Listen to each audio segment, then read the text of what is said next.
ప్రస్తుత రాజకీయాల్లోనే కాదు, ఆంధ్రప్రదేశ్ పొలిటికల్ హిస్టరీలోనే పవన్ కళ్యాణ్ ఒక రికార్డు సాధించారని చెప్పాలి. ఇంకా సాధిస్తున్నారు. ఇంకా మున్ముందు ఎన్ని సాధిస్తారో. ఎందుకు అంటే పవన్ కళ్యాణ్ ఇప్పుడేం ప్రతిపక్షంలో లేరు. పవన్ కళ్యాణ్ గారి జనసేన పార్టీ కూడా ఇప్పుడు ప్రతిపక్షం లేదు. ఒక కూటమి ప్రభుత్వంలో ఉంది, అధికార పక్షంలో ఒక భాగస్వామిగా ఉంది. అది కూడా 100కి 100% సీట్లు సాధించుకొని అధికారంలోకి వచ్చింది. కూటమి ప్రభుత్వానికి సపోర్ట్ చేస్తుంది. ఆ స్థాయిలో ఉండి ఒక డిప్యూటీ సీఎం హోదాలో ఉన్నారు పవన్ కళ్యాణ్. అలా ఉండి కూడా ప్రస్తుత ప్రభుత్వ హయాంలో జరుగుతున్న తప్పులను నిలదీస్తున్నారు, తప్పులను ఎత్తి చూపిస్తున్నారు.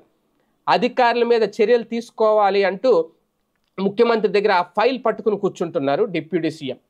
ఇవన్నీ ప్రతిపక్షాలు చేయాల్సిన పని, కానీ అధికారంలో ఉన్న పవన్ కళ్యాణ్ చేస్తున్నారు. అంటే ఆయన ప్రతిపక్షంలో ఉన్నావా అధికార పక్షంలో ఉన్నావా అని అది ఆలోచించట్లేదు. అన్యాయం జరుగుతుందా లేదా, అక్రమం జరుగుతుందా లేదా, అక్రమ రవాణాలు కొనసాగుతున్నాయా లేదా, దీనికి కారకులు ఎవరు అని మాత్రమే ఆలోచిస్తున్నారు.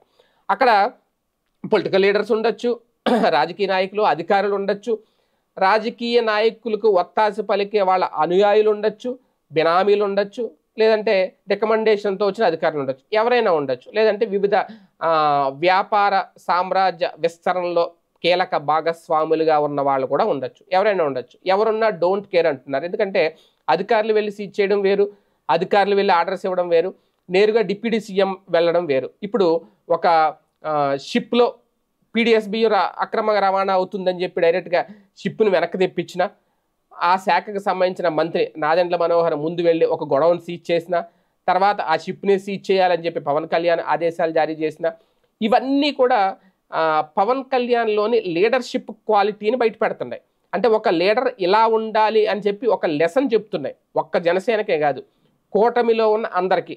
తెలుగుదేశం పార్టీ నాయకులు కూడా ఇలా చేసి ఉండొచ్చు కదా. ఇంతకుముందు 2 డిప్యూటీ సీఎంలు ఉన్నారు తెలుగుదేశం పార్టీ తరఫున 2014లో. వాళ్ళు ఎవరు ఇలా చేయలేదే. వైసీపీ హయాంలో 5 డిప్యూటీ సీఎంలు ఉన్నారు. అసలు ఆ 5 ఉన్నట్టే ఎవరికి తెలియదు. వాళ్ళు కూడా ఎవరు ఏం చేయలేదే. ఇప్పుడు హోంమంత్రి ఉన్నారు. ఏ హోంమంత్రి ఏ నిర్ణయం తీసుకున్నారు, మన హోంశాఖని ప్రశ్నించారు.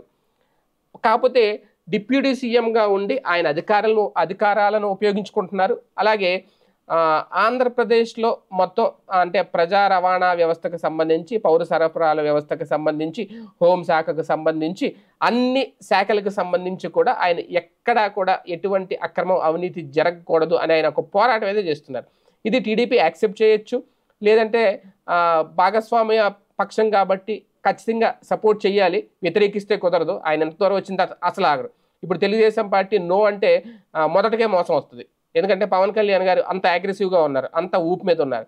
ఆయన తీసుకుంటున్న నిర్ణయాలు, ఆయన ఆలోచనలు, సీజ్ ద షిప్ అనడం, ఇవన్నీ కూడా కాస్తంత సినిమాటిక్గా కనిపించిన ప్రజలకు నచ్చుతున్నాయి.